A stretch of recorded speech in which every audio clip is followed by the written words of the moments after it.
En consideración el orden del día leído. Ofrecemos la palabra. El anuncio va a cerrarse. Queda cerrada. Vamos a la votación. Los que estén a favor del orden del día leído, levanten la mano. Ha sido aprobado. Siguiente punto. Aprobación del acta de la sesión del 28 de diciembre de 2022. En consideración el acta de la sesión del 28 de diciembre del 2022. Ofrecemos la palabra. Vamos a la votación. Los que estén a favor de la aprobación del acta de la sesión del 28 de diciembre del 2022, levanten la mano. Ha sido aprobado. Siguiente punto. Proyecto de decreto de gabinete número 1-23 que modifica el decreto de gabinete 7 de 18 de marzo de 2020 y el decreto de gabinete 12 de 31 de marzo de 2020 que modifica el arancel nacional de importación. Se solicita cortesía de sala a la licenciada Sheila Lorena Hernández, subdirectora logística de la Autoridad Nacional de Aduanas. Los que están a favor de la cortesía de sala solicitada, levanten la mano. Ha sido aprobada. Proceda.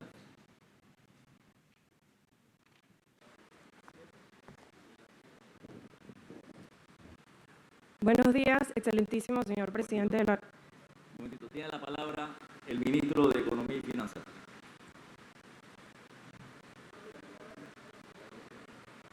Gracias, señor presidente.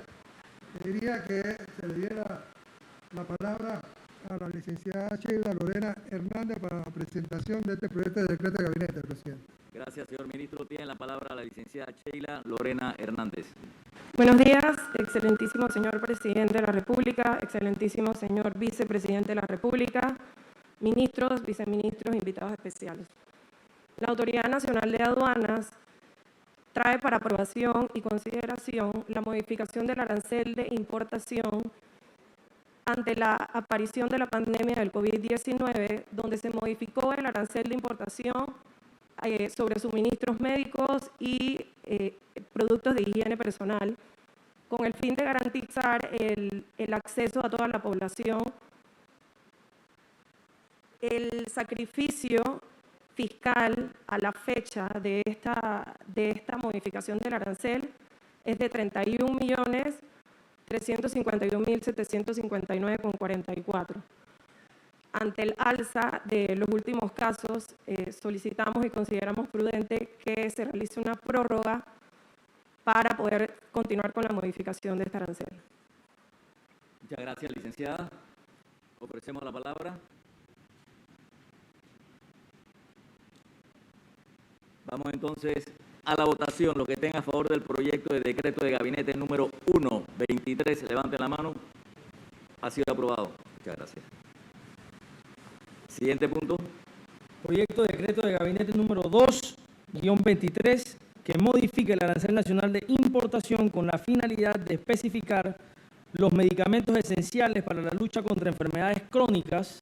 Se solicita cortesía de sala a la licenciada Sheila Lorena Hernández, subdirectora logística de la Autoridad Nacional de Aduanas. Esta cortesía de sala ha sido previamente aprobada, señor presidente. Muchas gracias. Tiene la palabra el ministro de Economía y Finanzas. Gracias, señor presidente. También aquí pediría que le diéramos la palabra para la presentación de este proyecto de decreto de gabinete a la licenciada Sheila Lorena Hernández. Mucho gusto. Tiene la palabra la licenciada Hernández.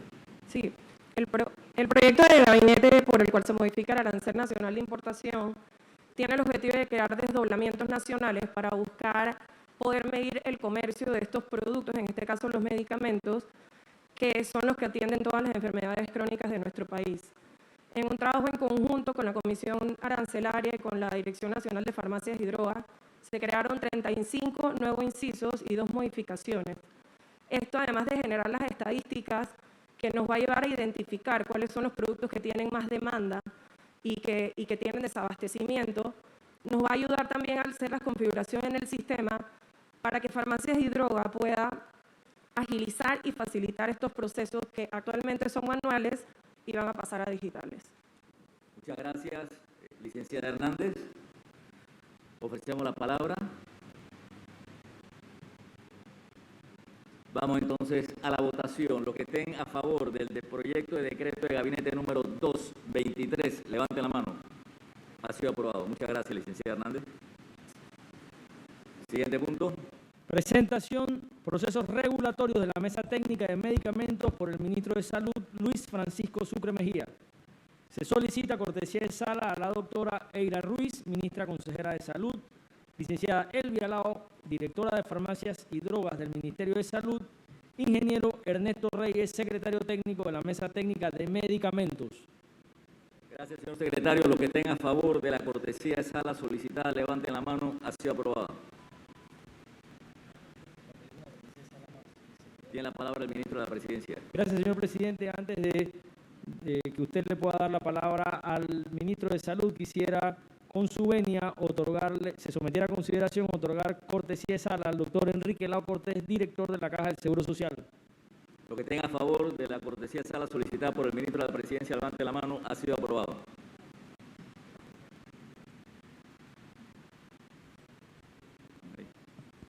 Tiene la palabra el ministro de Salud. Muchas gracias, señor presidente, señor vicepresidente de la República, compañeros ministros de Estado, invitados especiales, señores de la prensa, muy buenos días a todos. Feliz año 2023.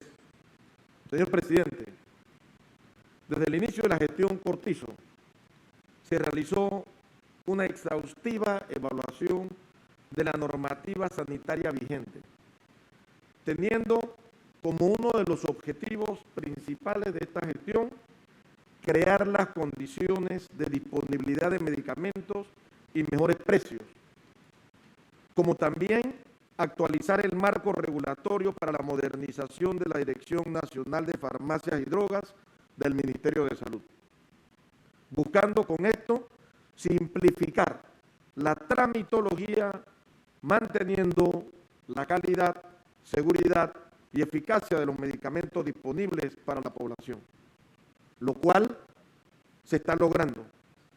Esto en una gran colaboración interinstitucional con la Secretaría de Simplificación y de Digitalización del Proceso de la Presidencia y por supuesto también con la Autoridad Nacional de Innovación Gubernamental. Cumpliendo con el Plan Estratégico de Gobierno, hemos logrado la coordinación funcional y efectiva entre el MINSA y la Caja del Seguro Social, en todos los niveles, migrando hacia un sistema público de salud integrado, por etapas. Y para esto se emitió un decreto ejecutivo, el cual señalaremos más adelante. Como parte del cumplimiento del plan, en su pilar número 4, combate a la pobreza y a la desigualdad, define entre las tareas que usted nos puso, señor presidente, la creación de un programa nacional y pasar del no hay al sí hay. Su equipo ha venido trabajando para darle respuesta a este tema. Señor presidente, una vez que usted con valentía tomó la decisión de elevar este tema de vieja data, que es el problema de los medicamentos, y usted decide elevarlo a un tema de Estado, se crea de manera inmediata la Mesa Técnica de Medicamentos, la cual preside y lideriza el señor vicepresidente de la República, José Gabriel Carrizo. Esta se instaló oficialmente el día 14 de febrero del 2022 con actores de la sociedad civil, con gremios de la salud, con las universidades, con la Cámara de Comercio, con representantes de la Asamblea Nacional, representantes de los pacientes y representantes, por supuesto, del Ejecutivo. Al día de hoy, señor presidente, se han realizado 15 reuniones plenarias y más de 50 reuniones internas de comisiones y subcomisiones. Se han logrado consensos sumamente importantes, como lo son la aprobación del procedimiento de desabastecimiento crítico, la reglamentación de la Ley 1 del 10 de enero del 2001 de medicamentos, la creación del programa MedicSol, una herramienta tecnológica denominada MedicApp, ampliación de nuestro mercado a países con autoridades regulatorias de alto estándar para otorgar registro sanitario abreviado, disminuir los tiempos y requisitos, por mencionar algunos, buscando medicamentos siempre de calidad, con precios razonables, accesibles y sobre todo que estén disponibles para toda la población. Además de la optimización de la tramitología para la importación de medicamentos en conjunto con la Autoridad Nacional de Aduanas. A la misma vez, y luego de negociaciones con todas las partes involucradas, el equipo logra la disminución del 30% del precio de los medicamentos esenciales listados y supervisados por la Dirección Nacional de Farmacias y Drogas junto a la Codeco. Pasamos a mencionar, señor presidente, rápidamente, en orden cronológico, algunos de los ajustes que su gobierno ha venido realizando en normativa sanitaria. 1. Decreto Ejecutivo número 290, del martes 9 de julio del 2019, que establece el proceso de coordinación efectiva y sostenible de los servicios integrales de salud entre el Ministerio de Salud y la Caja de Seguro Social para la población de la República. 2. La Ley 97 del 4 de octubre del 2019, que modifica la Ley 1 del 10 de enero del 2001 sobre medicamentos y otros productos para la salud humana. 3. El decreto 774 del 7 de octubre del 2019, que amplía la canasta básica de medicamentos de 40 a 153 productos. 4. Ley 109 del 12 de noviembre del 2019, que adopta la Política Nacional de Medicamentos. 5. El decreto ejecutivo 36 del 17 de enero del 2020, que reglamenta la Ley 97, que señala el Observatorio Nacional de Medicamentos, el Plan Nacional de Garantía de Abastecimiento de Medicamentos y la receta electrónica, entre otros. Número 6. El decreto ejecutivo número 869 del 27 de octubre del 2021 sobre el procedimiento abreviado de medicamentos, que disminuye los requisitos para el registro sanitario y amplía el mercado a los productos de los países con autoridad regulatoria de alto estándar. Señor presidente, este es un tema amplio, complejo, pero que su equipo ha venido trabajando según sus instrucciones de la misma manera. Para esto, y profundizar más sobre el tema, queremos solicitarle que pudiera darle la palabra a la doctora Eira Ruiz, ministra consejera, a la licenciada Elvia Lao y posteriormente al doctor Enrique Lao.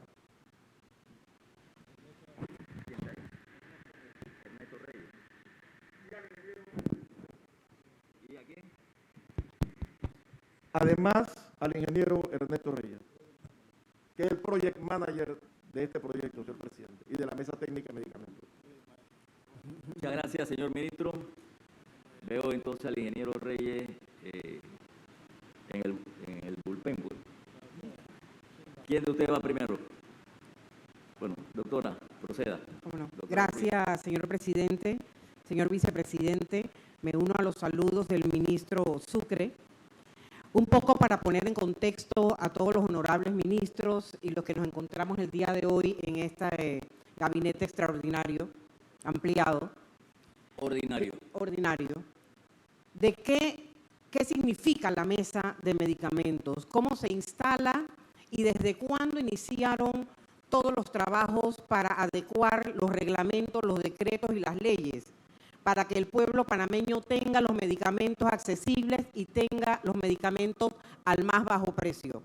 Esto inició, señor presidente, con su instrucción desde noviembre del 2019, antes de la pandemia, cuando nosotros cambiamos y adecuamos 4 decretos para ir mejorando. En eso entra la pandemia y se detiene entonces el proceso porque el gobierno nacional se abocó a salvar vidas a nivel nacional.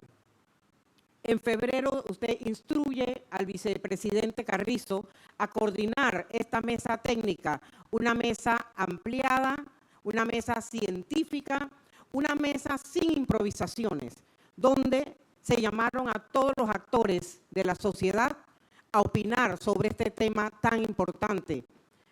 Gremios de la salud, tenemos a la Universidad de Panamá, a los empresarios, a todos los actores que tienen que ver con el tema de medicamentos, a la Federación de Pacientes, que son los que al final son el centro de nuestra atención. Se han llevado más de 50 reuniones a lo interno, más de 15 plenarias.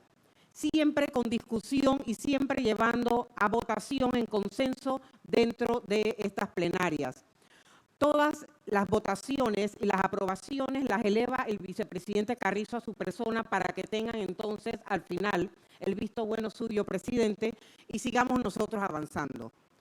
Tenemos una hoja de ruta clara, tenemos una hoja de ruta programática, tenemos una hoja de ruta que nos lleve a nosotros a consensuar y a trabajar en armónica colaboración con la Asamblea Nacional, que también está llevando un proyecto, y tener todos como panameños una sola ley y un solo instrumento para que al final los panameños y panameñas tengamos los medicamentos que nosotros nos merecemos. Por instrucciones del vicepresidente de la República, hemos estado nosotros llevando 6 subcomisiones y 3 subcomisiones aparte que son transitorias para armonizar todos los procesos, armonizar todas las diferencias y todas las opiniones y llegar todos a un solo objetivo, señor presidente, que es el que usted prometió en su plan de gobierno, que es tener medicamentos seguros, a bajo costo y accesibles en el momento que los pacientes así lo requieran. Toda esta transición ha llevado también a esta armónica colaboración entre Minsa Caja, que no inició ahora, sino viene desde el tiempo de la pandemia y hemos visto que ha sido de verdad satisfactoria.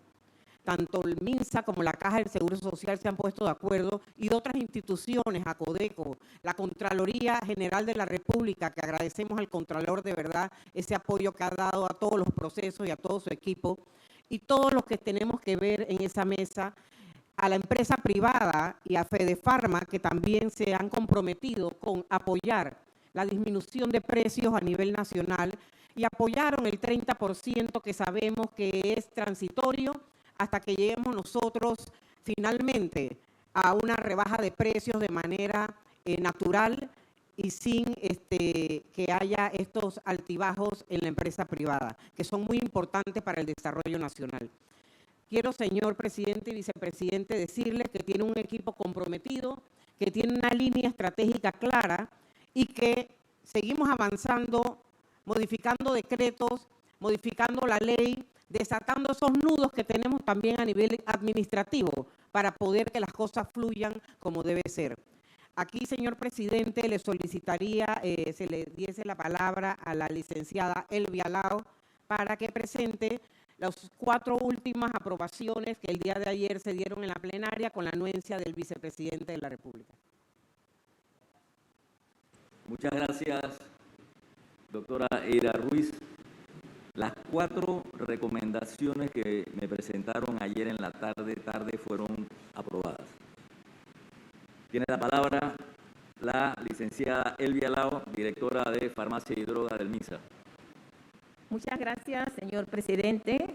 Buen día, excelentísimo señor presidente Laurentino Nito Cortizo, su excelencia, vicepresidente José Gabriel Carrizo, ministros, viceministros, todos.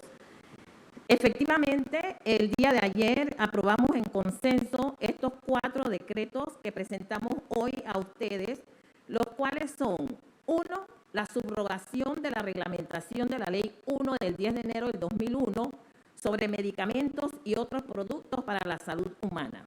Esta Ley 1 es una ley muy completa, amplia, suficiente, y es una ley que ha sido tomada de ejemplo en la región centroamericana. Pero la misma ha sido reglamentada desde el 2001 con el Decreto Ejecutivo 178, con el Decreto 58 y una serie de decretos. Posteriormente, la misma se consolida en el Decreto Ejecutivo 95 de 14 de mayo de 2019.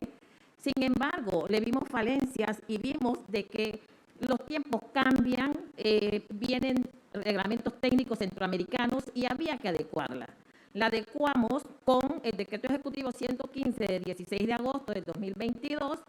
Sin embargo, para la aplicación de la misma, vemos que debemos subrogarla, haciendo que, permitiendo la apertura de nuestro mercado nacional a productos de otros países, introduciendo nuevos actores.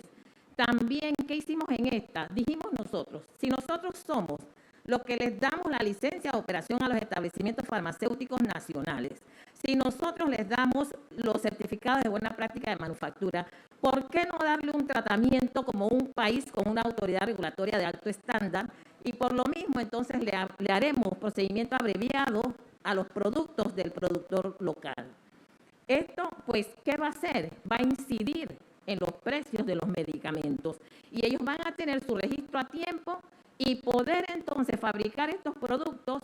Pero eso sí, no vamos a perder la rigurosidad de la norma. Le vamos a hacer análisis previo a ese primer lote de fabricación. ¿Para qué? Para asegurar que la población tenga medicamentos de calidad, seguridad y eficacia. Como segundo punto tenemos la reglamentación de la Ley 109 de 12 de noviembre de 2019 que adopta la Política Nacional de Medicamentos. ¿Qué logramos con esta reglamentación de esta política? Se van a hacer incentivos para el productor local, pero también para estos fabricantes extranjeros que hagan transferencia de conocimiento y transferencia de tecnología. Estos incentivos, ¿para qué? Para que puedan producir productos con las moléculas que están listadas en el listado de la Comisión Nacional de Medicamentos de Panamá. Tercer punto, tenemos que cuando nosotros iniciamos la gestión, usted, señor presidente, hizo la modificación de la Ley 1, creando la Ley 97 del 4 de octubre de 2019, en la misma, en su artículo 17, tipificó que se creara un Observatorio Nacional de Medicamentos de Panamá. En su momento lo iniciamos esta reglamentación, pero lo estábamos haciendo como una dirección porque la misma es adscrita al Ministerio de Salud.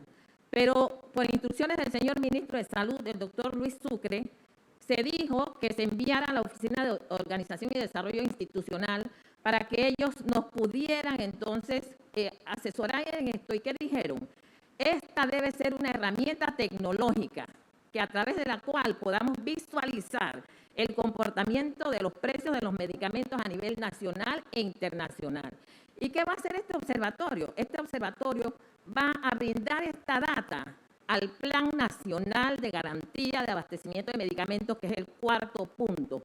Este Plan Nacional de Garantía de Abastecimiento de Medicamentos tiene varios componentes, componentes de logística, de planificación para que se pueda garantizar que la población tenga medicamentos a tiempo oportuno. Y aquí quiero agregar que en este momento, que sería un uso racional del medicamento, que yo siempre lo simplifico en 3 pasos. Una prescripción adecuada, una dispensación oportuna, pero al menor costo posible para el que adquiere el medicamento. ¿Qué vamos a hacer también? Tiene componentes de farmacoeconomía, pero muy importante, tiene este componente que es el Centro Nacional de Negociación de Medicamentos, porque la misma Ley 97 en ese artículo 18 dice que se creará un componente preventivo, y ese componente preventivo es este Centro Nacional de Negociación de Medicamentos de Panamá. Así podremos obtener medicamentos de calidad a mejores precios. Y no hemos perdido la rigurosidad de la norma y la población tendrá medicamentos de calidad, seguridad y eficacia. Gracias, señor presidente. Muchas gracias a usted, licenciada. Ministro Sucre, ¿alguien adicional? El Project Manager. Doctor Quisiéramos Lao. también pedirle la palabra para el doctor Enrique Lao, señor presidente. Tiene la palabra el doctor Enrique Lao. Muchas gracias. Buenos días, señor presidente, señor vicepresidente, señores ministros, viceministros, invitados especiales, medios de comunicación. Doctor, si desea puede quitarse la mascarilla. Lo que quieran. Gracias. Desde hace más de 40 años, señor presidente, mis antecesores han tenido que enfrentar el mismo problema. Hombres inteligentes, con buenos deseos, con ganas de resolver. Y no lo hicieron porque cayeron en el paradigma de Einstein que decía, ¿cómo esperas tener resultados distintos haciendo lo mismo? La solución evidentemente no estaba en la Caja del Seguro Social, que tenía limitaciones serias para poder influir en todo el componente complejo que involucra la adquisición, dispensación y el precio de los medicamentos. Yo diría que el gran mérito de donde hemos llegado es que usted ha sido un presidente que escucha, pero disruptivo, y dio el gran paso para transformar una problemática doméstica que se reflejaba en los medios de comunicación mediante muchas quejas de los ciudadanos y elevarlo a un tema de Estado. Y el mensaje más contundente de su apoyo, que algunos pusieron en duda, fue haber designado al señor vicepresidente de la República para que lo coordine. Con lo cual usted estaba mandando ahí un mensaje muy claro del respaldo que usted le estaba dando a esta mesa técnica. Debo decirles que me siento muy orgulloso de estar como parte de esta mesa técnica. He visto la manera profesional, con debates, no todos estamos de acuerdo en todo, pero llegamos a consensos. Gracias a esto hemos hecho algunas cosas que yo creo que este honorable Consejo de Gabinete debe conocer, porque si existió alguna vez posibilidad alguna de resolver el tema de los medicamentos, es ahora. Es este año que nosotros podemos concluir dejando las bases fundamentales para que los pacientes, cuando vayan a la ventanilla, señor presidente, reciban el 100% de los medicamentos que se les dispensan. ¿Y cómo va a pasar eso? Bueno, a través de esta mesa técnica que dirige el vicepresidente Carrizo, nosotros hemos llegado a desarrollar iniciativas. Una de ellas se llama desabastecimiento crítico. Este método alterno para adquirir medicamentos, cuando los trámites y las fórmulas legales y procedimentales nacionales fallan, permiten tanto a la Caja como al Ministerio de Salud salir y comprar los medicamentos en el extranjero directamente. Lo hemos invocado varias veces y la primera vez fue por 130 medicamentos. Tuvimos que hacer una cotización en línea. Como no estábamos muy familiarizados con este nuevo procedimiento, la repetimos 3 veces y las 3 veces los medicamentos salieron desiertos porque no había proveedores en Panamá para poder surtirlos. Siguiendo el procedimiento, salimos a buscar al extranjero y debo decirles que lo que muchos criticaron y se burlaban de 2 funcionarios de la Caja del Seguro Social que vinieron de Colombia con una pequeña caja con medicamentos esenciales para el cáncer, hoy en día deben guardar silencio frente a lo contundente de la evidencia de que recibimos un abastecimiento de 69% al inicio de esta gestión y hoy estamos ahora en 90%, mejorando y aumentando el porcentaje de abastecimiento.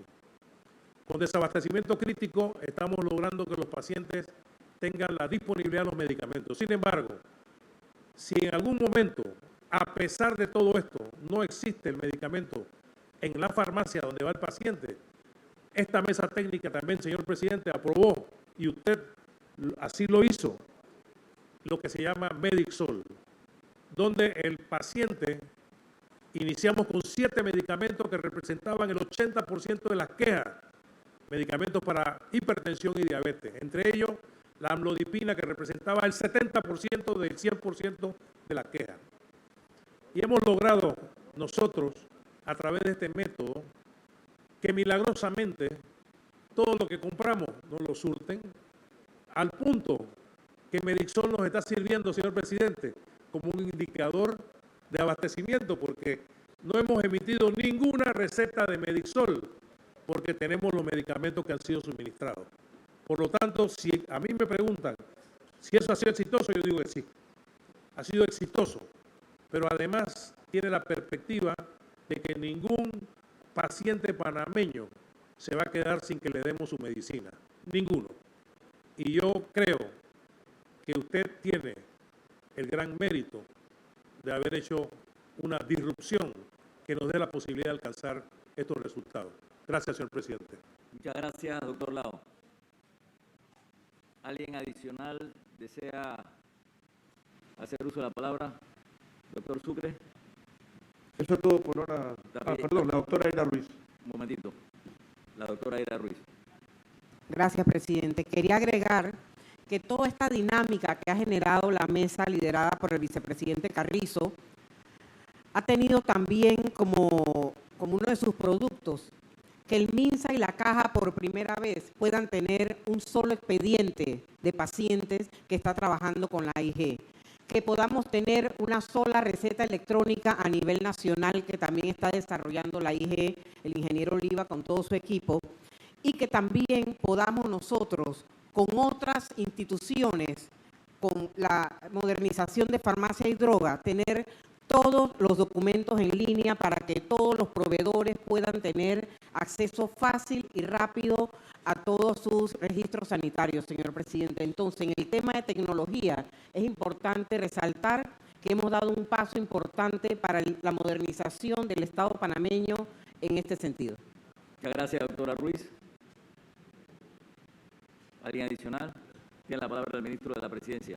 Gracias, presidente. Siguiendo la línea de la doctora Ruiz, si quisiera poder ofrecerle la palabra al Project Manager Ernesto Reyes para que explique hacia dónde va la digitalización de estos sistemas, por ejemplo el Sisconi y lo que abarca, que nos va a permitir a nosotros tener realmente una capacidad de poder saber a través de ese Plan Nacional de Abastecimiento cuál es la necesidad de los medicamentos y salirlos a adquirir en tiempo perentorio para no caer en desabastecimiento. Mientras nosotros tengamos la capacidad de saber lo que se necesita, también vamos a tener la capacidad de adquirirlo en el mercado. Entonces, muy sucinto, me gustaría que el Project Manager anuncie los avances de este sistema que sin duda, señor presidente, yo tengo que reconocer el esfuerzo del doctor Enrique Lao, director de la Caja del Seguro Social, y del ministro de Salud con todo su equipo de farmacias y drogas y todos los equipos también del Seguro Social, porque por primera vez son dos instituciones que se sientan en una mesa a coordinar en beneficio de lo que más nos necesitan, que es el pueblo panameño. Gracias, presidente. Gracias, ministro de la Presidencia. Tiene la palabra el ingeniero Ernesto Reyes, Project Manager de la Mesa Técnica de Medicamentos. Buenos días, señor presidente. Buenos días, señor vicepresidente, ministros, directores y invitados. Como bien menciona el señor vicepresidente, nosotros hemos venido trabajando en varios frentes.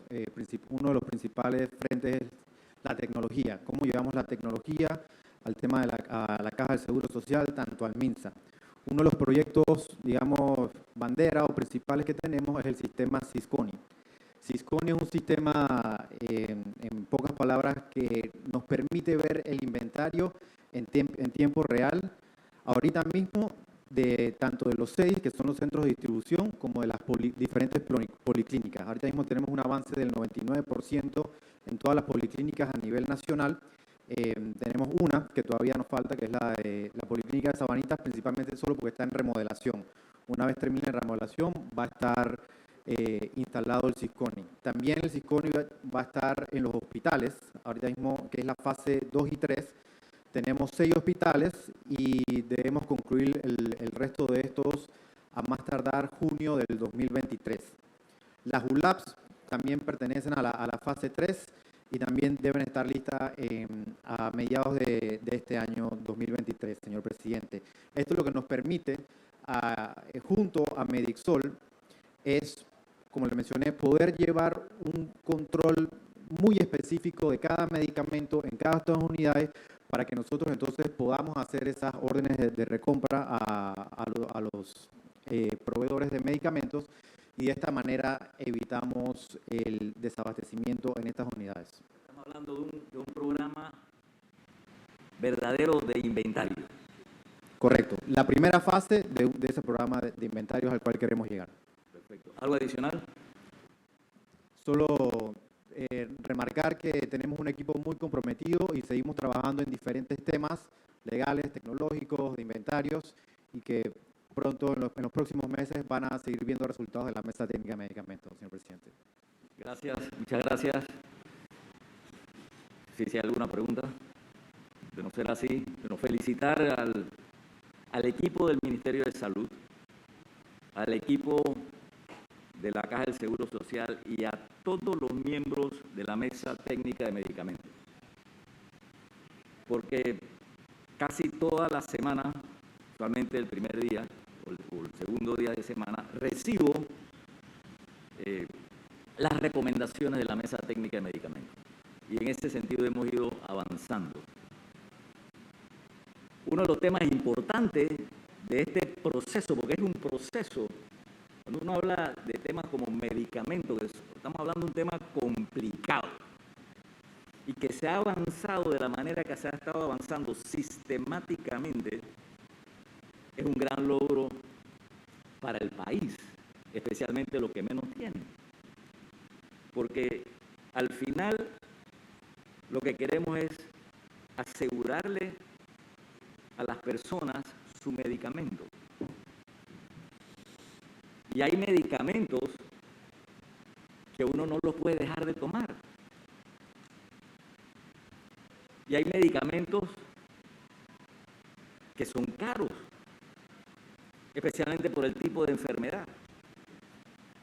Y un paciente no puede, vamos, por ejemplo, con cáncer, no puede dejar de tomarse su medicamento porque entonces retrocede. Entonces, ese es un tema que para nosotros, no ahora, sino desde un inicio de nuestra administración hemos estado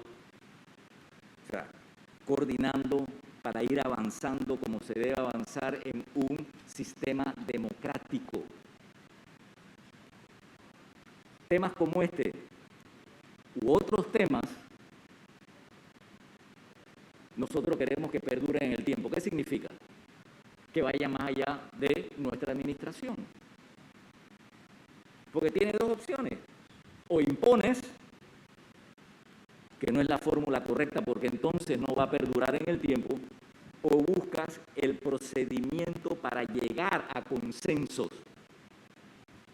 Y ese procedimiento se hace a través del diálogo respetuoso. Esa es la manera. Escuchar a la gente. Y ese diálogo respetuoso involucra, en el caso particular y en otros casos, para poder llegar a resultados que perduren, a constituir mesas, como por ejemplo la mesa técnica de medicamentos. Y al llegar y tener en una mesa de medicamentos inclusiva como es esta, porque no se ha excluido, que fue uno de los primeros temas que hablé con el vicepresidente. Nosotros en un tema de esta naturaleza no podemos dejar a nadie por fuera. Y ese cuento de soluciones rápidas que a veces uno escucha, las soluciones rápidas no perduran en el tiempo. Por eso es que se ha ido avanzando de la manera que se ha estado avanzando. Entonces, yo los felicito porque se está viendo resultados. Si no se hubiese visto resultados, yo se los digo a ustedes. Ustedes saben perfectamente bien cómo les hablo yo a ustedes. Ustedes saben perfectamente bien cómo les hablo a ustedes, cómo los llamo los sábados, los domingos, para animarlos y para empujar, para seguir avanzando, para seguir ejecutando. Pero yo tengo que reconocer que a través del proceso de una mesa técnica para medicamentos se están viendo los resultados. Y lo que a mí me toca hacer es, uno, decirle que lo felicito y que sigamos avanzando. En esa mesa técnica de medicamentos hay a veces contradicciones, hay sectores que, yo no sé si la palabra correcta es antagónico, pero sectores pero hay que escucharlo y hay que respetarlo y hay que convencerlo de que lo que estamos haciendo es por el bien especialmente de los que no tienen el recurso para comprar medicamentos. Esa es la gran satisfacción. No es que queremos que nos agradezcan nada. Yo sé cuántas veces no le digo yo a ustedes, es uno mismo que tiene que agradecerse por la oportunidad que uno tiene de estar trabajando en una posición como la que estamos. Es un honor. Y lo otro importante, yo he tenido suficiente, y aquí hay algunos también que han tenido la experiencia, por ejemplo, en el tema salud, las diferencias en cada administración entre el ministro de Salud y el director de la Caja del Seguro Social. Cosa que le dije yo a ustedes, en mi administración eso no va a pasar. Aquí la Constitución es muy clara y el regente de salud es el Ministerio de Salud. Y desde un inicio, y el ejemplo más importante, cómo se manejó la pandemia, desde ese domingo 2 de febrero de 2020, que fui muy claro en el Ministerio de Salud 8 de la noche de decirle, es el Ministerio de Salud el regente de salud de acuerdo a la Constitución. Y así fue que funcionamos, y así es que estamos funcionando como equipo. Aquí nadie tiene la verdad absoluta. Y yo se lo he dicho a ustedes, muchos de ustedes me han convencido a mí con argumentos. Si es que en este tema que es fundamental, como muchos otros, las mesas técnicas, las mesas donde nosotros podemos escuchar a la gente sin imponer, son fundamentales. Así que el que más escucha, menos se equivoca. Más escucha, menos se equivoca. Entonces, yo termino agradeciéndole a todo el equipo. Aquí nada más está la parte, una parte, la del gobierno, de la administración. Pero esta mesa técnica involucra a muchos otros sectores. Extiéndanle mi agradecimiento y el agradecimiento, díganle que hay muchas caras a nivel nacional que en ese Salón Paz y donde ustedes reúnen no las ven, pero hay muchas caras que necesitan esos medicamentos críticos, los medicamentos de cáncer carísimos, carísimos. Doctor Lao, yo me pongo a pensar, ¿dónde estás, Lao? Yo me pongo a pensar, Juan Corrales, que es el nombre que yo uso para hablar de diferentes personas, por ejemplo, en los barrios, en el Panamá rural agrícola, en las comarcas. ¿Puede tener el recurso para comprar mi medicamento? No hay manera. No hay manera. Y esta mesa técnica comenzó mucho antes de saberlo por lo que yo estaba pasando. Mucho antes. Entonces, este es un tema mucho antes, muy importante.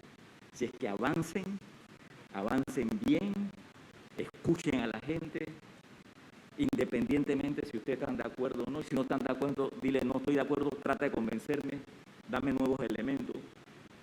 Y si esos elementos son correctos, dígale, tienes razón.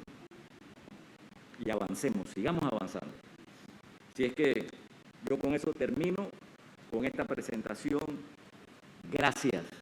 Gracias desde Juan Corrales a los no Juan Corrales. Siguiente punto. Presentación, ejecución presupuestaria 2022 por el ministro de Economía y Finanzas, Héctor Alexander. Se solicita cortesía de sala al licenciado Carlos González, director de presupuesto de la Nación DIPRENA del Ministerio de Economía y Finanzas. Doctor Benjamín Colamarco Patiño, secretario de seguimiento a la ejecución y el cumplimiento del Ministerio de la Presidencia. Los que están a favor de la cortesía sala solicitada, levanten la mano. Ha sido aprobado. Tiene la palabra el ministro de Economía y Finanzas. Gracias, presidente. Quisiera pues que le diéramos la palabra para la presentación de la ejecución presupuestaria del año 22 al director Carlos González, director de presupuesto de la Nación, presidente. Muchas gracias, ministro. Tiene la palabra el licenciado Carlos González DIPRENA.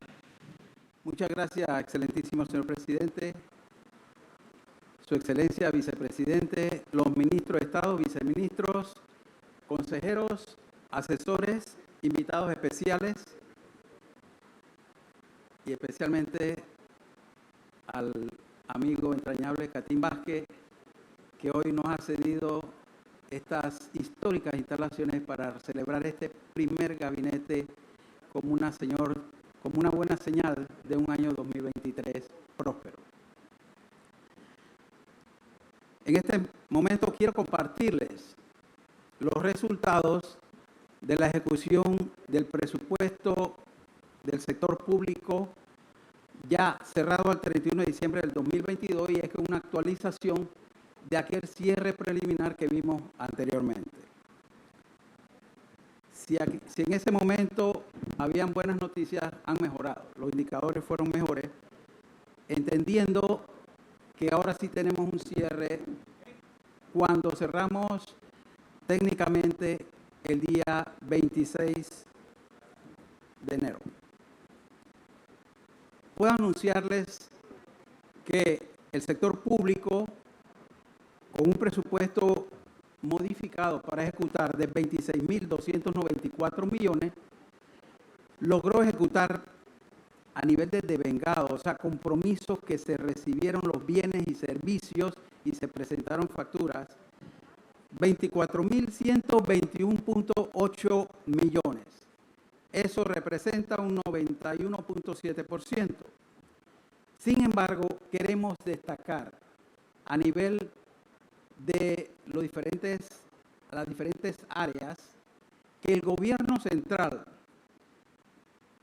ejecutó 11.536.4 millones, que representan 94.4% con relación al presupuesto modificado que tenía asignado de 12.222 millones.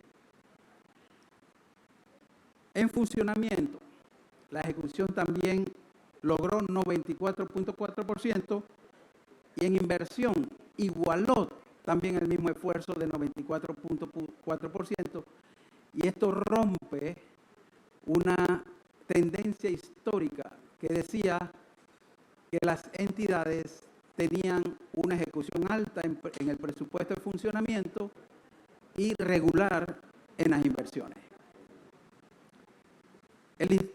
Las instituciones del sector descentralizado tuvieron una ejecución de 7.772.9 millones, que representan el 87.8% del presupuesto que le fue asignado. Mientras que las empresas públicas ejecutaron el 81.5%, que equivale a 1.696.3 millones. Los intermediarios financieros lograron la más alta ejecución en las cuatro áreas, de un 99.3%, 3.116.2 millones con relación a los 3.138.4 asignados. Bueno, aquí tenemos que tomar en cuenta que el Banco Nacional, la Caja de Ahorro, el BDA, el Banco Hipotecario, tienen carteras que manejan y que en su ejercicio pues han tenido un excelente desempeño. Si vemos el resultado a nivel del gobierno central, por institución, podemos mencionar que la Contraloría General de la República ejecutó 152.8 millones, que equivale al 90.2% del presupuesto asignado. En tanto que la Presidencia ejecutó 203 millones, que equivalen al 98.6% de la ejecución. El Ministerio de Relaciones Exteriores ejecutó 95.8% de su presupuesto. El Ministerio de Educación, 96.3%. El Ministerio de Comercio e Industria, 95.3%. El Ministerio de Obras Públicas, 93.3%, destacando también que en funcionamiento ejecutó un 95.3% y en inversiones un 95.4%.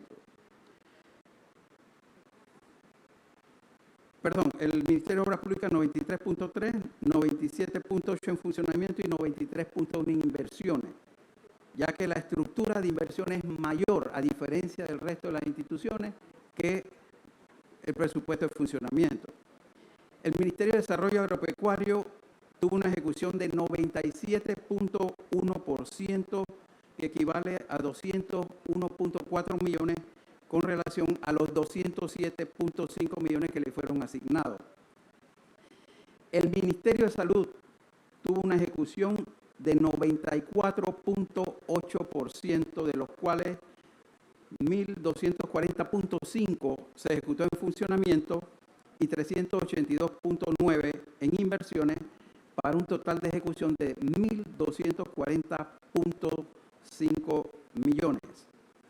El Ministerio de Desarrollo Laboral tuvo una ejecución del 93.9 millones, que equivalen a 34.6 millones, de un total asignado de 36.8 millones. El Ministerio de Vivienda y Ordenamiento Territorial tuvo una ejecución de 98.6%, es decir, 175.1 millones de los 177.6 millones que le fueron asignados. El Ministerio de Economía y Finanzas tuvo una ejecución de 93.3%, equivalente a 693.2 millones, en comparación con los 743 millones que se le asignaron. El Ministerio de Gobierno tuvo una ejecución de 97.8%, que equivale a 127.6 millones con relación a los 130.4 que se le asignaron. El Ministerio de Seguridad tuvo una ejecución de 95.2%, es decir, 850.5 millones, tanto en funcionamiento como en inversión. El Ministerio de Desarrollo Social tuvo una ejecución de 99.4 millones, que equivalen a 672.8 millones ejecutados con relación a los 676.7 que le fueron asignados, tomando en cuenta que en inversión es el mayor esfuerzo, con 647.8 millones. El Ministerio de Ambiente tuvo una ejecución de su presupuesto de 94.5%, es decir, 126.6 millones. El Ministerio de Cultura, 91%, equivalente a 39.7 millones. Y el resto de las entidades del gobierno central tuvieron una ejecución de un 92.4. En la siguiente transparencia podemos ver el esfuerzo sectorial en los principales 5 sectores. Esta ejecución se vio reflejada en servicios de salud, con una ejecución de 3.427 millones. Eso representa el 13% del total del presupuesto general del Estado. En educación y cultura se ejecutaron 2.902 millones, que representan el 12% del total del presupuesto general del Estado. En protección y seguridad social, 3.082 millones, que equivalen al 12% del total del presupuesto. En infraestructura, 1.896 millones, que representan el 7% del presupuesto general del Estado. Y en vivienda y desarrollo comunal, 974 millones, que representan el 4% del presupuesto general del Estado. Señores, ha sido un excelente año de ejecutoria. Pero para poder valorar estas cifras y el valor de este esfuerzo, aunque dicen que las comparaciones son odiosas, tenemos que compararnos con relación a cuál ha sido nuestra historia inmediatamente anterior. Y para eso pues hicimos una comparación con los 3 primeros años de las administraciones anteriores y podemos observar que tanto en valor como en resultados de ejecución presupuestaria porcentual no hay comparación, no hay antecedentes con las metas que ha logrado esta administración en sus 3 periodos de gobierno. Perdón, en sus 3 años de gobierno.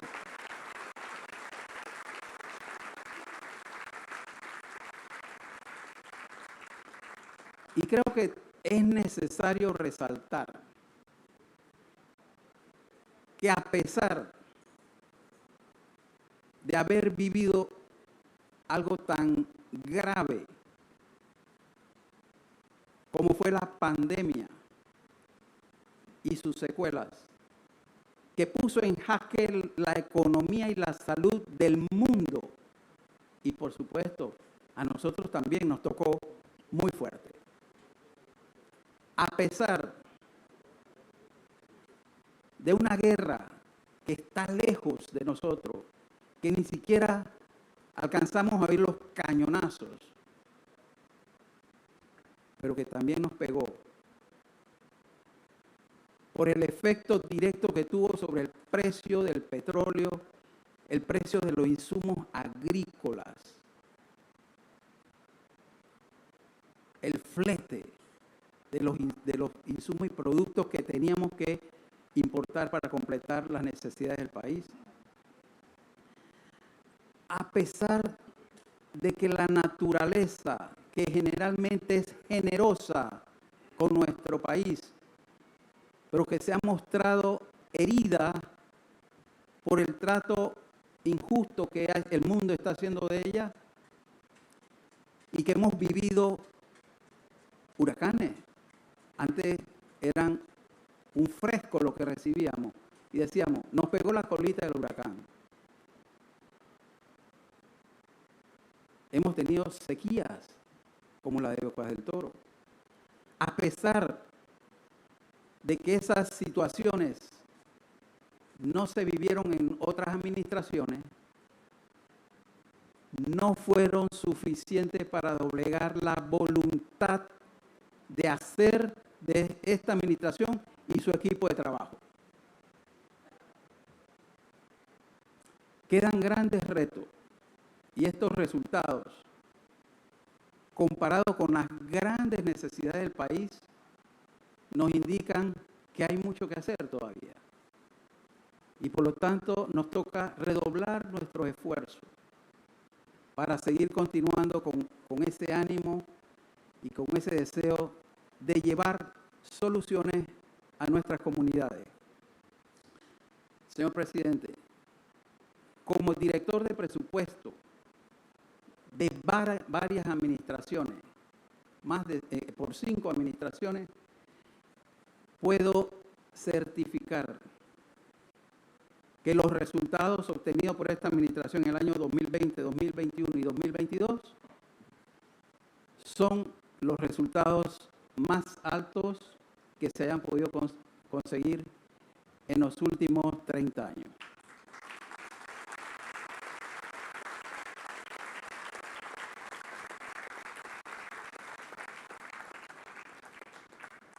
Esta es solo una síntesis, señor presidente. Le damos gracias por la oportunidad que nos dio de compartir la información. Muchas gracias, licenciado Carlos González, director de Presupuesto de la Nación. Déjenme decirle algo. Yo tenía parte de estos resultados, obviamente, porque son resultados de todo el año del 2022. Y yo en reiteradas ocasiones le he dicho a ustedes que este es el trabajo de un equipo. Por eso yo insisto tanto en el tema del equipo. Esto no es un presidente, este es un equipo. Y un equipo que trabaja alineado, un equipo con una organización, un equipo que tiene una torre de control en la presidencia que le da seguimiento a la ejecución de los proyectos, a cada uno de los proyectos. Y es un equipo que habla con la verdad, porque también sabemos perfectamente bien que tenemos las limitaciones. El presupuesto no es infinito. Y siempre le digo yo a los miembros del equipo de esta administración, díganle a la gente y a las comunidades comunidades la verdad. Cuando se puede hacer algo, se les dice se puede hacer algo. Si hay necesidades, como hay muchas, pero muchas necesidades, y en un año no se puede hacer una obra X, hospital, un puesto de salud, un subcentro, centro, carretera, camino, hablen con la comunidad y díganle, este año no, pero nos comprometemos a priorizar esa obra para que quede incluida en el siguiente presupuesto. Por eso que siempre yo les menciono que prefiero una verdad amarga que una mentira dulce. Y al final, sí, todos queremos los puentes, los zarzos, los vados, las carreteras, pero óigame, hemos dejado de recibir en los dos, como lo dije yo en el informe de la Nación, en los 2 años esos críticos de pandemia, 4.477 millones menos. O sea, una cifra impresionante, 4.477 millones menos. Entonces aprovecho esta oportunidad con estos resultados extraordinarios. ¿Qué significa? Bueno, que en efecto tenemos que trabajar, redoblar esfuerzos. Y aquellos proyectos que se nos quedaron, vamos a decir, en el presupuesto de 2023, prioritarios, especialmente de infraestructura, desde ya preparen todo el procedimiento para incluirlos en el próximo presupuesto. Y se le habla con claridad a la comunidad. Y decirle, en este no entró, pero vamos a asegurarnos desde ahora a que entre en el próximo presupuesto. La gente lo va a entender. Hay que hablarle a la gente. Hay que hablarle a la gente. Con estos resultados, ¿qué les puedo decir a ustedes? Quiere decir que todas esas conversaciones que tenemos nosotros como equipo y las llamadas funcionan, así que tengo que seguir haciendo esas reuniones y esas llamadas los fines de semana. Tiene la palabra el ministro de Economía y Finanzas. Gracias, presidente. Bien, creo que hay que recordar un poco qué hay detrás de estas cifras por los cuales se pudo haber logrado niveles de ejecución presupuestaria superiores a los otros gobiernos, presidente. Y me hago eco de la cifra que usted siempre tiene presente, presidente, cómo cayeron los ingresos en los años 20 y 21. La política que nosotros utilizamos, muy criticada por muchos, ¿no?, los del gobierno, se llama una política de estabilizadores automáticos o políticas contracíclicas que todavía están surtiendo efecto. ¿Qué significó esto? Que toda la caída de los ingresos que nosotros tuvimos lo compensamos con préstamos, presidente.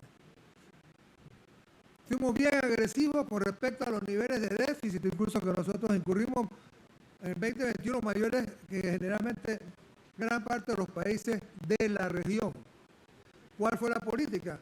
Casualmente, mantener los gastos presupuestados y compensar la caída de los ingresos casualmente con mucho más préstamos.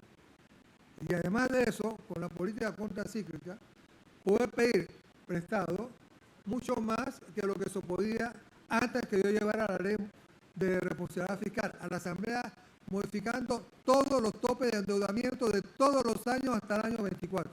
Todos son más grandes. Así que sí, importante que se tenga claro que detrás de estas cifras, lo que hizo posible estas cifras, lo que hizo posible que nosotros pudiéramos tener niveles de gastos mayores que los otros gobiernos, yo creo que, oiga, digno de, por supuesto, el aplauso que se da, tuvo que ver con esta política de estabilizador automático o política contracíclica que compensamos entonces la caída de los ingresos programados, que fue bastante fuerte, con mayores préstamos, y lo hicimos con riesgo calculado y en ningún momento perdimos el grado de inversión, por lo que significa casualmente el grado de inversión, porque además de eso, el poder tener el grado de inversión nos facilitaba a nosotros que Por ejemplo, en marzo del año 20, cuando ningún otro país emergente había podido acceder con éxito al mercado de capital, ya nosotros podíamos acceder a los mercados de capital a buscar financiamiento, que hemos podido hacer hasta ahora con mejores condiciones que la mayoría de los países de la región. Así que yo nada más quería dejar en claro es que detrás de estas cifras hay todo un esfuerzo estratégico que se llevó a cabo y que por supuesto lo hemos hecho saber a todos los organismos internacionales e inversionistas con quienes sea que nosotros hemos estado reuniendo, presidente. Gracias. Incluyendo el plan de recuperación económica que lo estuvimos trabajando a meses de la pandemia. ¿Se acuerda la pirámide? ¿Dónde estaba lo que era inversión en infraestructura pública? Así es, presidente. Si me permite, entonces adiciono por lo que acaba de decir el presidente también lo siguiente, ¿no? Que yo creo que es impresionante. En medio de todo lo que se ha hecho, realmente la forma que Panamá está creciendo lidera el crecimiento de toda la región y muchos de los países del mundo. En el año 2020 crecimos en 15.3%, casi el doble de cualquier país de la región y uno de los mayores del mundo.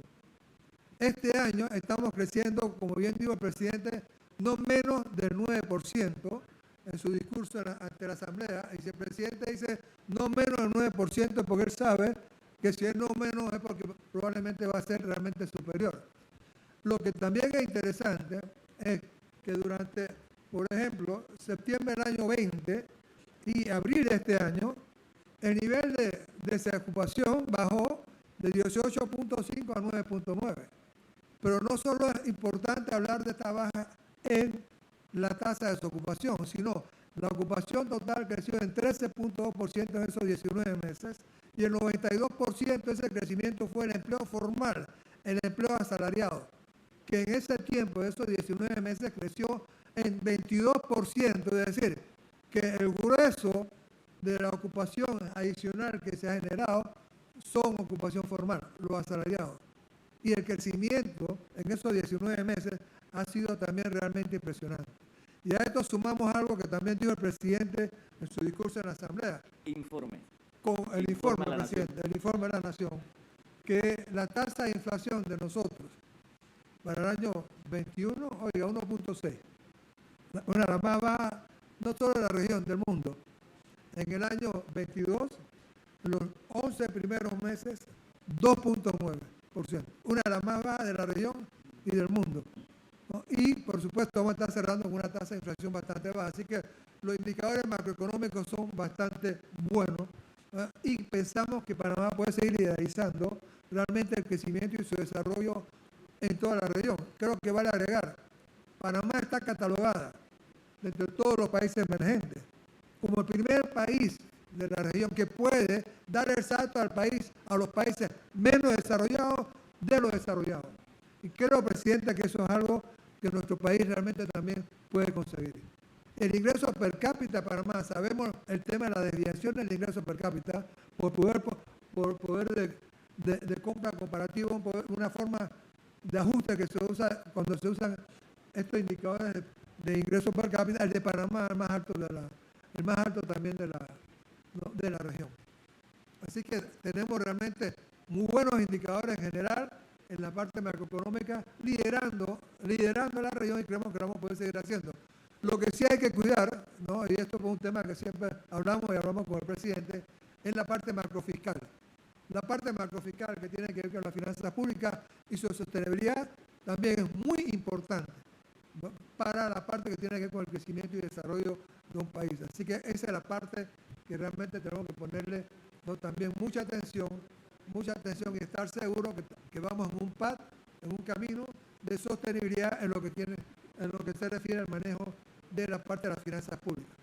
Así que gracias, presidente. Muchas gracias. Fíjense, hoy me enviaron a través de WhatsApp una información que dice lo siguiente. Dice, hoy salió este artículo en el país Uruguay. El artículo es sobre la inflación en el mundo y la califican, o sea, los países de menos a más. En el mundo hablan de 185 países. Panamá es el país con la tercera inflación más baja. con la tercera porcentaje de inflación más bajo del mundo. Eso es lo que dice el artículo publicado en el periódico El País de Uruguay. ¿Te dice cuánto está ahora mismo, ministro? En los 11 primeros meses era 2.9. Bajísima. Si Uruguay había uno de los más bajos, podemos estar cerrando alrededor del 3% probablemente. Yo el informe de la Nación dije fue 3.1. Me fui un poquito alto, pero sigue siendo bajísimo la inflación. Estaba solicitando la palabra al señor Contralor. Gracias, señor presidente, vicepresidente. Yo quiero primero, presidente, con todo el respeto, hacer una puntualización para que se entienda el peso que tiene lo que voy a decir. Para todos los que están aquí presentes, como Contralor General de la República, tengo que agradecer que el presidente de la República es un estadista que respeta la democracia y la separación de los poderes del Estado.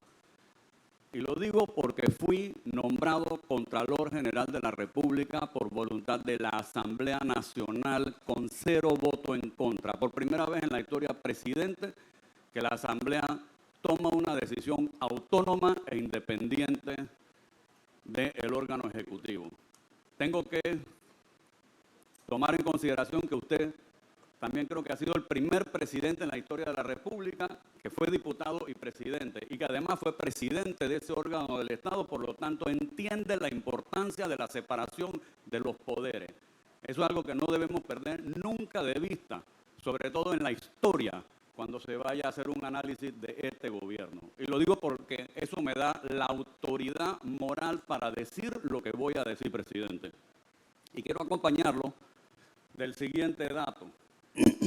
Durante todo el año 2022, acabo de revisar en mi WhatsApp, presidente, entre usted y yo no ha habido más de comunicaciones en 8 meses.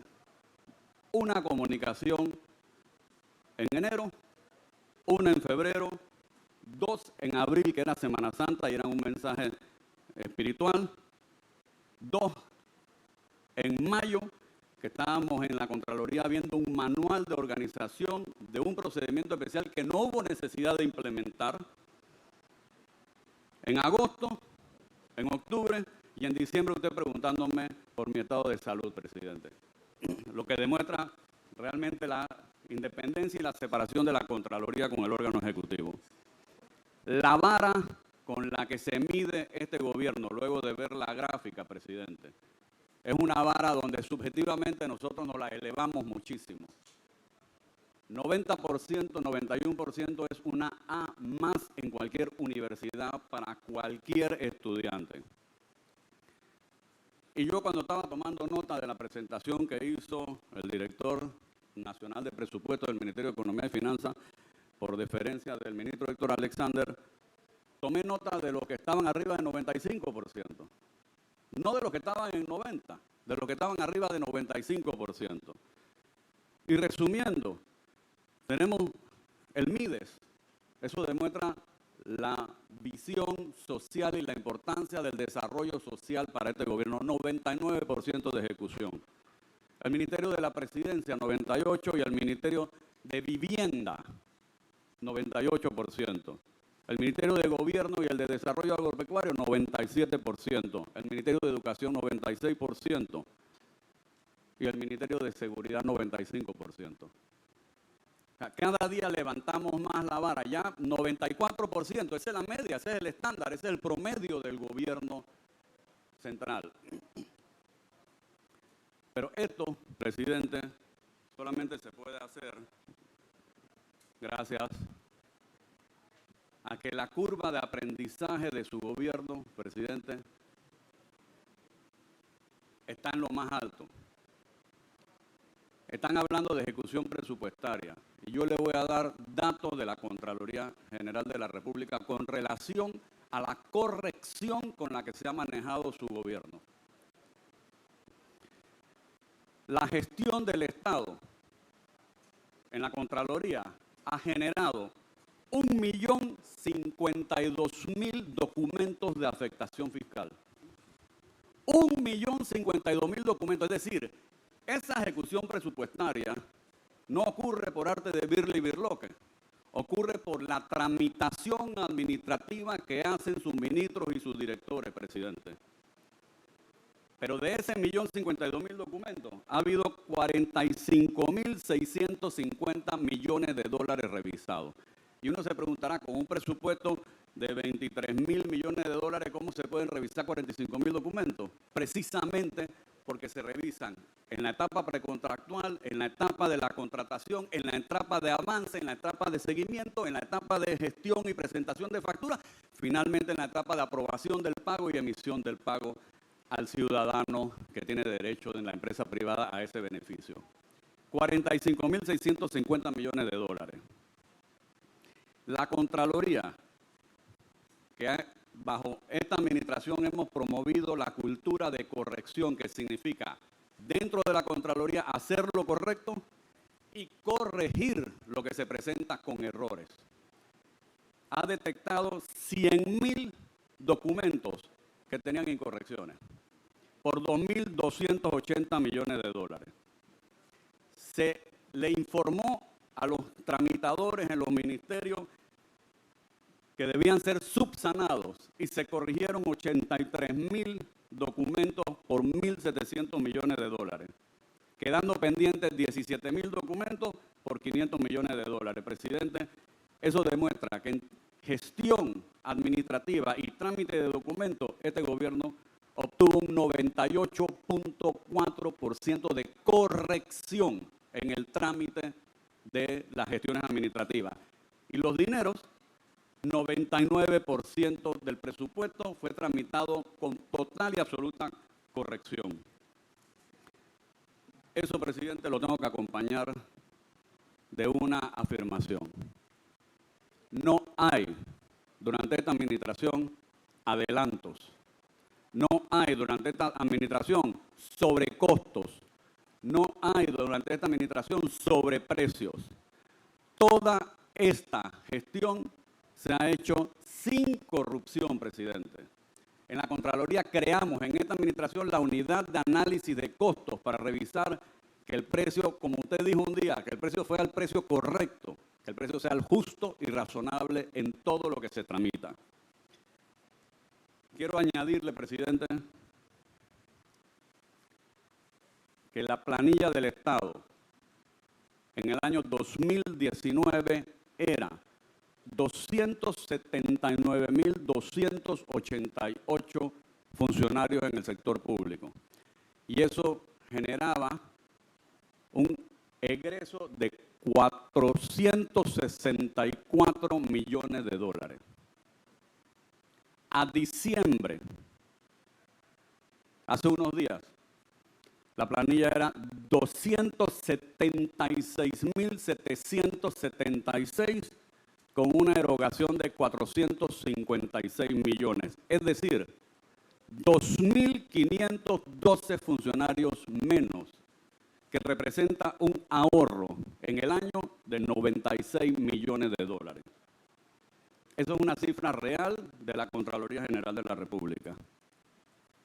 Finalmente, presidente, quisiera aprovechar para indicarles que este fin de semana comienza el censo. El censo, a diferencia de los censos anteriores, que eran censos de hecho, que se realizaban en un solo día, inmovilizando a la población, nosotros estamos haciendo un censo de derecho. Un censo en donde, en vez de tener a 120.000 personas trabajando en la realización del censo, vamos a tener 7.000 empadronadores, 2.000 supervisores, 136 áreas censales y 259 subáreas censales. El 90% del censo es tecnológico. Nosotros podemos seguir en una pantalla la labor que realiza cada empadronador. Así que yo creo, presidente, y que es muy importante que todos le demos el apoyo a la realización del censo porque nos va a permitir la data concreta de cuántas personas viven en Panamá y cuál es el estatus de las viviendas de esas personas, porque es población y vivienda. Presidente, desde la Contraloría General de la República podemos dar fe de la corrección con la que se ha manejado ese presupuesto que el ministro Héctor Alexander acaba de presentar su ejecución. Gracias. Gracias a usted, señor Contralor. La palabra, tiene la palabra el ministro de Asuntos del Canal, doctor Royo.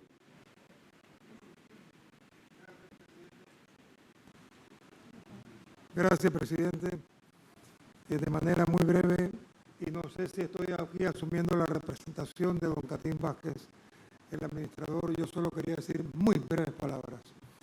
Cuando uno mira ese edificio de la administración del canal, terminado creo que en 1913, uno piensa que ellos lo construyeron para que durara 100 años, no, para que durara 1000 años. Y solo lo pudieron disfrutar durante 87 años, porque el 31 de diciembre ese edificio y todo el canal era completamente panameño. Gracias a que hubo un pueblo que supo reclamar, que luchó. Aquí un Torrijos se zafó de esa relación bilateral a la que querían constreñirlo, buscó América Latina, buscó el Movimiento de Países No Alineados, buscó el Consejo de Seguridad, buscó al mundo entero. Esa rebeldía, esa pasión de un país que si nos hubiéramos descuidado, a lo mejor seríamos un protectorado de Estados Unidos. Y fuimos una nación vibrante que además está manejando muy bien este recurso natural. Tenemos que sentirnos bien orgullosos de lo que es el panameño y la panameña. Gracias. Muchas gracias, doctor Royo. Y yo le agrego, porque el estilo también de Omar es un estilo de equipo. Y en ese proceso de ese equipo, él construyó un equipo negociador de personas con mucho talento, experiencia, pero también incorpora a ese equipo en ese momento, por edad, jóvenes como usted, jóvenes profesionales, talentosos, comprometidos con el país, que aman su patria. Entonces esa combinación de esa experiencia con los jóvenes un poco más aguerridos, profesionales, con la bandera en el corazón, al final el resultado es el resultado que estamos viendo no solamente con ese hermoso edificio, la bandera ahí ondeando con algo de brisa del norte, sino todo lo que ha representado el canal de Panamá en sus áreas. Yo quisiera aprovechar esta oportunidad para agradecerle al administrador del canal, al doctor Vázquez, a usted, a todos los negociadores. Estuvo también el doctor Ahumada. El doctor Ahumada es el orador el día 9 en la ceremonia que vamos a estar realizando aquí en la mañana, a las 9 de la mañana. Agradecerles por facilitarnos una vez más la oportunidad de iniciar nuestro primer gabinete de año aquí, en este territorio, en esta tierra panameña, y viendo con orgullo la bandera de nuestro país. Si es que para todos ustedes, los que no están físicamente y los que están físicamente, yo pido un fuerte aplauso.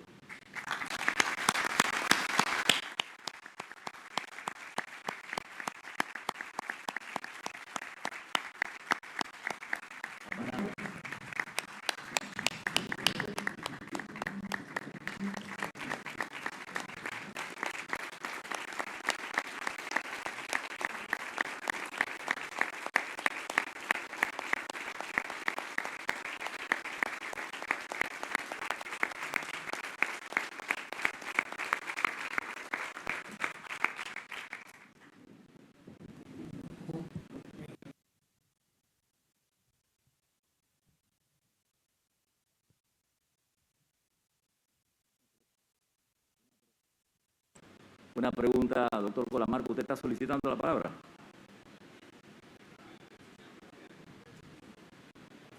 ¿Se pidió cortesía de sala? Sí. Tiene la palabra el doctor Colamarco.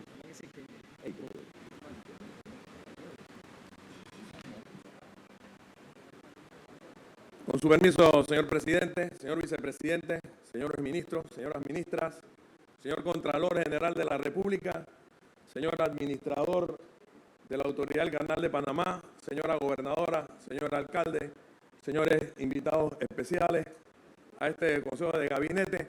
Señor presidente, yo no, después de sus palabras y de las palabras del ministro Royo, yo no puedo dejar de recordar una frase del general Torrijos, porque estamos en el espacio y en el momento apropiado para recordar esa frase.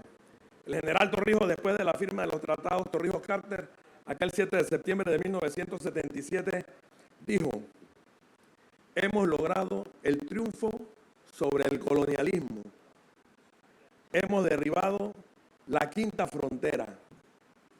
Ahora nos toca lograr la victoria del desarrollo. Usted ha plasmado con su liderazgo, ha traducido con su liderazgo esa perspectiva de transformación con el objetivo estratégico y el propósito de sentar las bases para derribar la sexta frontera, es decir, disminuir los niveles de desigualdad y de pobreza en el país, que es el eje motor, el eje central del esfuerzo gubernamental. Y no podía dejar de señalarlo un día tan especial como hoy, señor presidente. Pero esto tiene que ver también con el estilo. El estilo del periodo de gobierno del general Omar Torrijos estaba asignado por el concepto de yunta, de esfuerzo conjunto. Ese estilo es traducido por esta administración con el concepto de yunta, pueblo, gobierno, sí, para este periodo, en las giras de trabajo comunitario, en el plan Colmena, que ahora tiene una ley. Ese es el concepto de yunta, de esfuerzo conjunto. Y la preparación del esfuerzo para tener estos resultados tan extraordinarios que usted lidera y que ha presentado el señor ministro de Economía y Finanzas y el director de presupuesto de la Nación, se logran justo por ese estilo de hacer equipo de yunta, pueblo, gobierno. Y comenzó antes de entrar a la administración. Comenzó desde el proceso en que nos preparábamos para presentar a la sociedad el esfuerzo de transformación que usted lidera. Y comenzó con un esfuerzo que tiene que ver también con un rediseño poco a poco del aparato público. El 3 de julio del año 2019, usted comenzó transformando, dando los pasos iniciales para la transformación del Ministerio de la Presidencia. Ministerio de la Presidencia que pasó de ser paulatinamente entre el 3 de julio del 2019, cuando se eliminó la Secretaría de Metas y se crea la Secretaría de Seguimiento, hasta el año 2021, cuando se desconcentra el esfuerzo del Ministerio de la Presidencia, que había concentrado, valga la redundancia, proyectos y actividades ajenas al propósito establecido en la norma que tiene que ver con las funciones y funcionalidad del Ministerio de la Presidencia. Y podemos decir, señor presidente, que el Ministerio de la Presidencia en esta administración suya ha bajado de un presupuesto que tenía antes de esta administración de 1.600 millones de balboas a un presupuesto poco superior a 200 millones de balboas, para focalizar el esfuerzo del Ministerio de la Presidencia en la gestión fundamental que le corresponde, que es la de coordinar, la de dar seguimiento, la de facilitar, la de mantener los niveles de coordinación con los otros organismos del Estado y los otros órganos del Estado también. Es decir, recuperar la función objetiva y subjetiva que le corresponde al Ministerio de la Presidencia. Y eso tiene que ver con la concepción que usted le ha impuesto a este gobierno, a este nuestro gobierno, a esta administración del Estado Nacional panameño. Y obviamente, esa concepción también tiene que ver con la transparencia, señor presidente, y permítame esta breve digresión. Tiene que ver con la transparencia porque también se reestructuró totalmente la ley de contrataciones públicas, pero además usted en su informe a la Nación ha reiterado y lo ha dicho en múltiples ocasiones, a veces no hay peor sordo que el que no quiere oír. Pero usted ha señalado múltiples veces que las cotizaciones en línea son un ejemplo de transparencia, donde se tiene acceso a través de las diferentes páginas y organismos de divulgación del gobierno nacional a cómo se han invertido esos recursos, sobre todo los recursos de pequeñas empresas que también participan a través de ese sistema de cotización en línea. Eso también es un esfuerzo de transparencia, señor presidente. Y esto implica, dentro de ese estilo de junta, de esfuerzo conjunto, también entender esa capacidad que se tiene de ser optimistas. Torrijos era optimista, usted es un hombre optimista, el equipo de gobierno tiene que ser optimista. Además, no podemos ser torrijistas si no somos optimistas. Y ese optimismo implica tener la confianza en los objetivos, en los logros que pretendemos, que son impensables si hacemos el esfuerzo de ese trabajo en equipo que usted señala y usted reafirma. Es impensable, lograríamos objetivos impensables a través de esa junta, ese esfuerzo conjunto. Quiero terminar, señor presidente, con relación a esta intervención para reafirmar el resultado que ha planteado el Ministerio de Economía y Finanzas, el DIPRENA. Es justamente el reflejo de ese esfuerzo. Pero además hay un esfuerzo adicional, el esfuerzo del seguimiento a los proyectos. Usted ayer en la reunión del Concomarca, de seguimiento a las gestiones que se desarrollan en la comarca Nave-Bulé, usted preguntó, doctor Colamarco, ¿cuál es el número de proyectos que le da seguimiento la Secretaría del Ministerio de la Presidencia?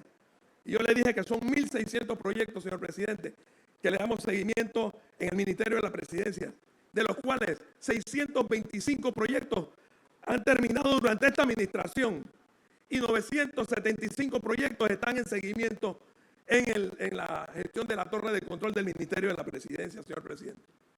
Pero además, quiero terminar con esto. La ejecución presupuestaria, como la ha planteado el Ministerio de Economía y Finanzas, refleja efectivamente el trabajo en equipo, hacer las cosas en conjunto y el seguimiento de acompañamiento de ese esfuerzo, con indicaciones, con reuniones, con su llamada y con la réplica de lo que hace el Ministerio de la Presidencia para darle seguimiento a este esfuerzo, señor presidente. Pero también tenemos las reservas de caja. Y en la reserva de caja, y termino con esto, las reservas de caja son las que permiten el cierre, la liquidación del presupuesto de la vigencia anterior. Es decir, que según la norma de administración presupuestaria, el artículo 333, dice que se liquida el presupuesto de la vigencia anterior durante la vigencia corriente del último día del mes de abril, es decir, el 30 de abril. Y en ese sentido, el Ministerio de la Presidencia, a través de la Secretaría de Seguimiento que coordina el señor Ministro de la Presidencia y Vicepresidente de la República bajo su dirección, le ha dado seguimiento con un equipo de la Presidencia también a la ejecución de las reservas de caja que liquida el presupuesto. Por ejemplo, la liquidación del presupuesto de la vigencia 2022 se liquida hasta el 30 de abril del 2023. Y quise traer este ejemplo nada más para terminar, señor presidente. Esta es la ejecución de la reserva de caja que liquida el presupuesto del 2021, que se liquida durante la vigencia del 2022. Y ustedes pueden observar que la ejecución del pagado de la reserva de caja que liquidó el presupuesto anterior fue del 95%, señor presidente, 94.8%, señor presidente. Y ahí pueden ver cómo ha sido esa ejecución de la reserva de caja, que debe ser motivo, esa vara alta debe ser motivo para que la liquidación del presupuesto de la vigencia 2022 sea superior a ese 95% que implica aportes importantes al crecimiento, al plan de activación económica. Muchas gracias, señor presidente. Gracias. Muchas gracias, doctor Colamarco. Siguiente punto. Lo que proponga el señor presidente de la República. Bueno, yo lo que voy a hacer ahora mismo, bueno, ya lo he hablado con ustedes, voy a repetir lo que siempre al final de cada Consejo de Gabinete repito: la importancia de trabajar en equipo, alineados, organizados, ejecutando el presupuesto con transparencia. Así siempre he terminado todos los consejos de gabinete. Y Dios primero, así lo voy a seguir terminando. Vamos ahora a terminar el consejo de gabinete, clausurarlo, pero tenemos también un momento sumamente importante de una mesa de trabajo que concluyó después de muchísimo esfuerzo. Un trabajo importantísimo. Pero primero vamos formalmente a cerrar este consejo de gabinete, siendo las 12:25 de la tarde. Damos por terminado el consejo de gabinete de hoy, jueves 5 de enero del 2023. Ahora,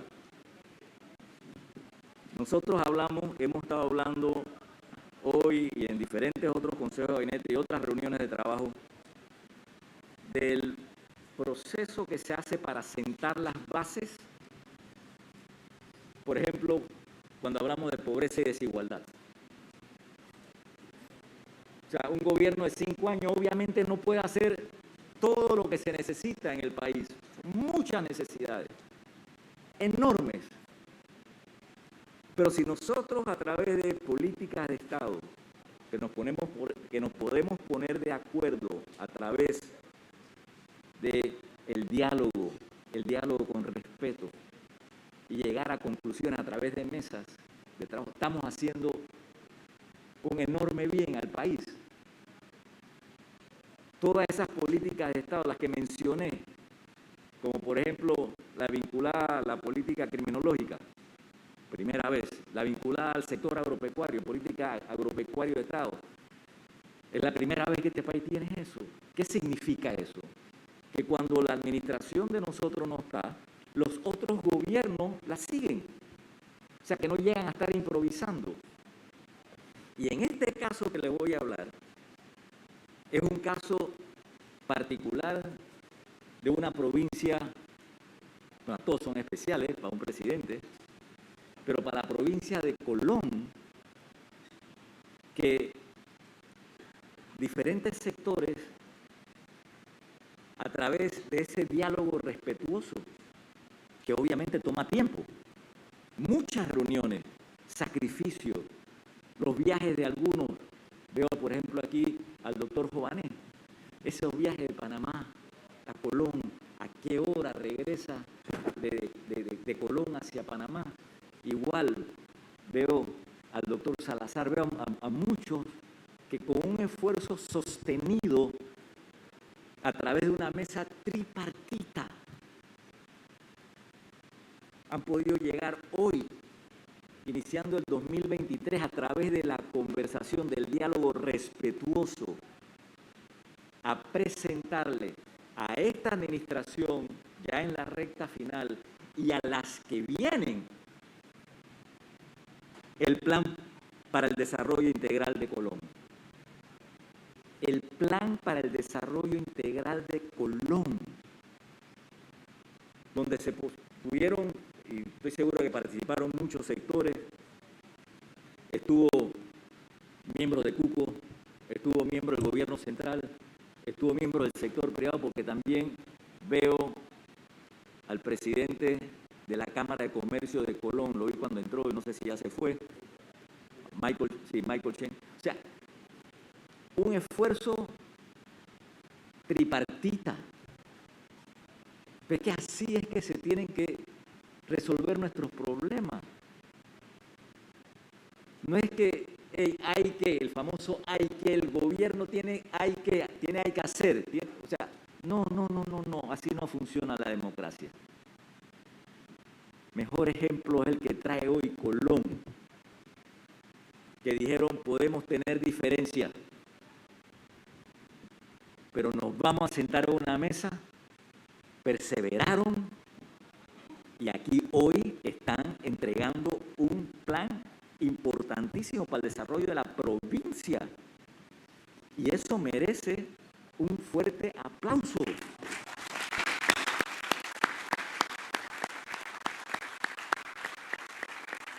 Y ese ejemplo de Colón, una provincia que obviamente le tengo, mi carrera política comenzó en Colón. Un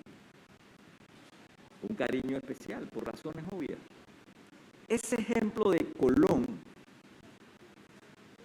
puede hacer que otras provincias y comarcas lo repliquen. ¿Por qué? Porque están dejando un legado no solamente entregándole hoy a Nito Cortizo, presidente de la República, coyunturalmente, un documento, sino que es el documento, cuando tengamos ya los candidatos y candidatas oficiales a la presidencia, el grupo que está hoy aquí, estoy seguro que le tiene que decir a esos candidatos y candidatas, si usted llega a ser presidente o presidenta, esto es lo que nosotros en Colón, y puede hacer, Dios quiera, que otras provincias y comarcas hagan lo mismo. Esto es lo que queremos nosotros para nuestra provincia. Sentémonos a ver dentro del presupuesto, que es limitado, qué cosas de aquí podemos hacer. Si es que en Colón hay muchísima gente muy buena. Y hoy es el ejemplo que está dando la provincia de Colón al país, a las demás provincias y comarcas. Presidente Cortizo, esto es lo que queremos nosotros para Colón. Así es que yo le voy a pedir nuevamente un fuerte aplauso.